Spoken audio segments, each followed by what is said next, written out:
Lorsqu'on se pose des questions à propos de comment aborder sa propre consommation de cannabis et les questions justement qu'on peut se poser à ce sujet-là, la première chose que je dirais, c'est d'abord que en tant que personne qui est à ta place, tu es la personne la mieux placée pour comprendre ton expérience, pour agir et pour répondre au contexte qui t'entoure.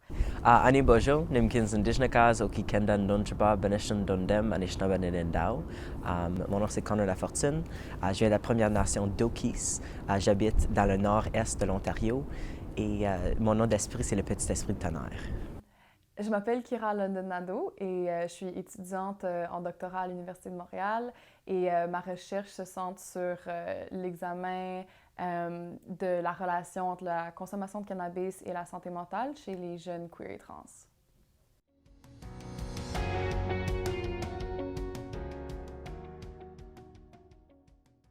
Je pense que les jeunes d'aujourd'hui, on est vraiment dans un espace où on utilise la consommation comme manière de promouvoir notre santé mentale. On a créé des espaces qui sont vraiment utilisés pour la sécurité, puis vraiment de faire, pour vraiment guérir nos troubles de santé mentale et vraiment créer des espaces qui nous aident à parler de nos troubles de santé mentale, de créer des espaces saufs qu'on peut écrire, qu'on peut faire du self-care, des choses comme ça.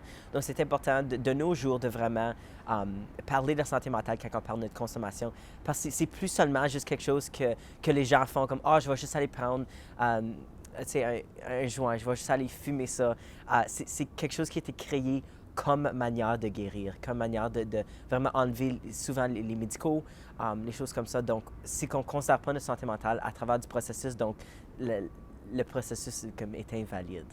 En particulier pour des communautés qui ont accès à moins de soins en santé mentale, par exemple, ou pour qui les soins en santé mentale sont moins bien adaptés, la consommation de cannabis peut vraiment venir jouer un rôle plus central dans la gestion de la santé mentale. Aussi, étant donné le contexte dans lequel on se trouve en ce moment avec la COVID, avec les changements climatiques et de multiples crises auxquelles font face les jeunes. À tous les jours, on dirait, c'est vraiment un moment très lourd et très chargé. Donc, on se retrouve à un moment qui nécessite vraiment un examen plus proche dans la manière dont les jeunes vivent leur relation avec la santé mentale et la consommation de cannabis.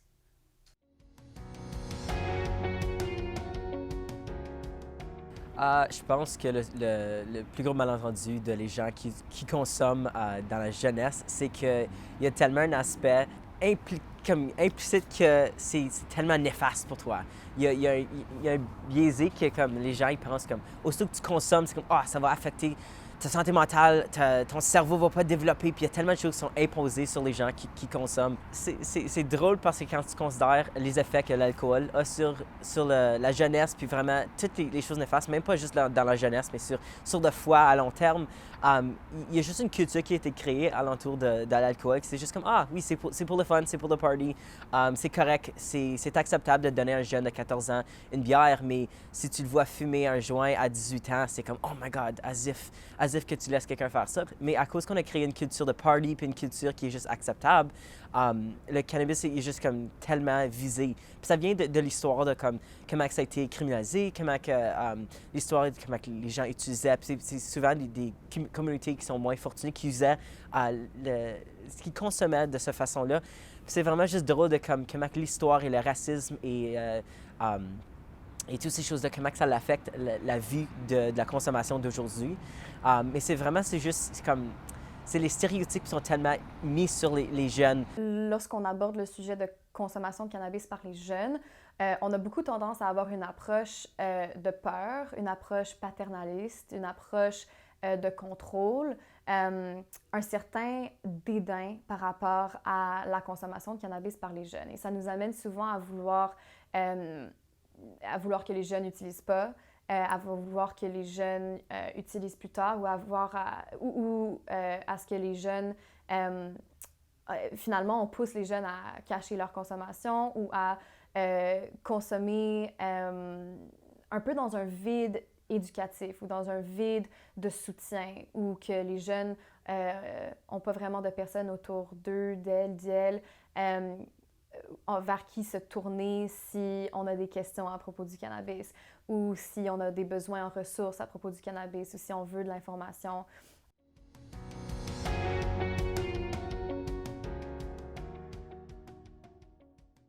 Les gens, surtout dans le milieu francophone, sont vraiment juste incertains d'où vous trouvez de l'information. C'est vraiment comme... C'est vraiment de valeur parce qu'il y a tellement de jeunes qui veulent apprendre, mais si ton premier langage c'est le français, puis tu n'es pas trop certain à propos de l'anglais, puis même si tu l'es, quand tu es dans des espaces francophones, c'est tellement poussé la francophonie que tu peux même pas comme, montrer des choses qui sont en anglais. Donc c'est très difficile à même s'éduquer. Puis surtout, les gens, ils savent pas où aller pour avoir ces ressources-là. Ils savent pas qu'ils peuvent juste taper comme des choses comme Get Sensible, des choses comme ça qui ont comme des accès experts avec VoxCan. C'est très important d'avoir ces milieux-là, mais sans que les gens ils savent d'où vous les chercher. Donc, sans savoir d'où vous trouvez les ressources, tu peux vraiment pas les trouver, tu peux pas les accesser, puis tu peux pas t'éduquer dans la bonne façon. Moi, personnellement, dans la recherche que je fais, on trouve souvent que les jeunes veulent savoir si leur consommation répond à leurs besoins, si elles tirent un bénéfice de leur consommation et de vraiment mieux comprendre en l'absence de standards comme il en existe pour l'alcool, de mieux comprendre quelle est la norme ou quelle est la norme que les jeunes veulent s'imposer pour leur propre consommation.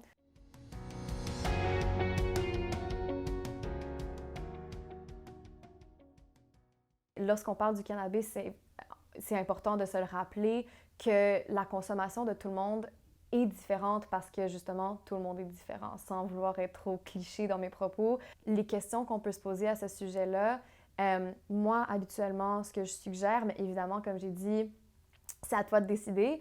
Mais moi, ce qui m'aide, c'est de me demander, est-ce que ma consommation me plaît? Est-ce que j'en tire des bénéfices? Est-ce que j'ai du fun? Est-ce que ça me sert dans ma vie? Puis il y a quelque chose de bien qui en sort pour moi. Ça, c'est habituellement comment je vais penser à ma consommation ou comment j'encouragerais d'autres à penser à leur consommation. OK, est-ce que ma consommation, c'est de l'automédication? Si oui, est-ce que je me sens à l'aise avec cette réalité-là ou est-ce que c'est une réalité que je veux changer? Si je veux changer cette réalité-là, est-ce que j'ai les moyens d'utiliser d'autres stratégies pour gérer les difficultés auxquelles je fais face? Donc, tout ça ensemble, ça nous donne quand même un bon